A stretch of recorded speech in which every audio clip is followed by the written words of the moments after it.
తెలంగాణలో ఎన్నికలు ముగిశాయి. కాంగ్రెస్ ప్రభుత్వాన్ని ఏర్పాటు చేసింది. అయితే ఈ క్రమంలోనే ఆంధ్రప్రదేశ్లో అసెంబ్లీ ఎన్నికలకు సమయం దగ్గర పడుతున్న నేపథ్యంలో వైసీపీకి వ్యతిరేకంగా విపక్షాలు ఏకమయ్యేందుకు ప్రయత్నిస్తున్నాయి.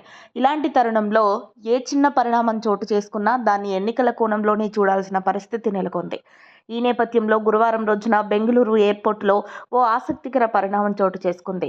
ఓ ప్రోగ్రాం కోసం కర్ణాటకకు వెళ్లిన టీడీపీ అధినేత చంద్రబాబును Karnataka Congress deputy CM DK Shivakumar receive చేసుకున్నారు.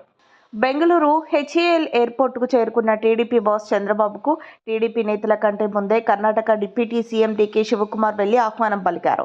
అంతటితో ఆగకుండా చంద్రబాబుతో అక్కడే కాసేపు ముచ్చటించారు. వీరిద్దరూ ఏం మాట్లాడుకున్నారో బయటికి రాలేదు. అయితే కాంగ్రెస్లో ప్రస్తుతం ట్రబుల్ షూటర్గా ఉన్న డీకే శివకుమార్ టీడీపీ అధినేత చంద్రబాబును ఇలా రిసీవ్ చేసుకోవడం, కాసేపు మాట్లాడడం మాత్రం ఏపీ రాజకీయ వర్గాల్లో చర్చనీయాంశమైంది. ఏపీలో గతంలో వైసీపీకి వ్యూహకర్తగా పనిచేసిన ప్రశాంత్ కిషోర్ తాజాగా చంద్రబాబును వచ్చి కలిశారు.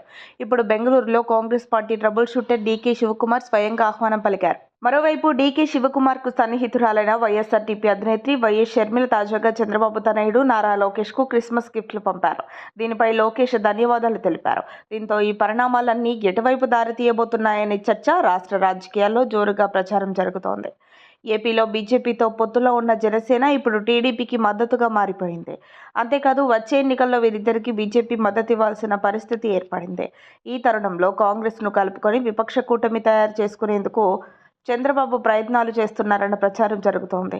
ఈ సందర్భంలోనే డీకే శివకుమార్ చంద్రబాబుని కలవడం ఆసక్తి రేపుతోంది.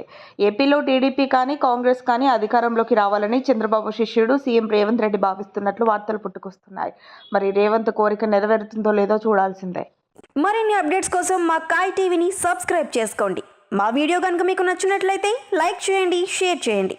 మీ విలువైన అభిప్రాయాలను కామెంట్ బాక్స్లో తెలియజేయండి.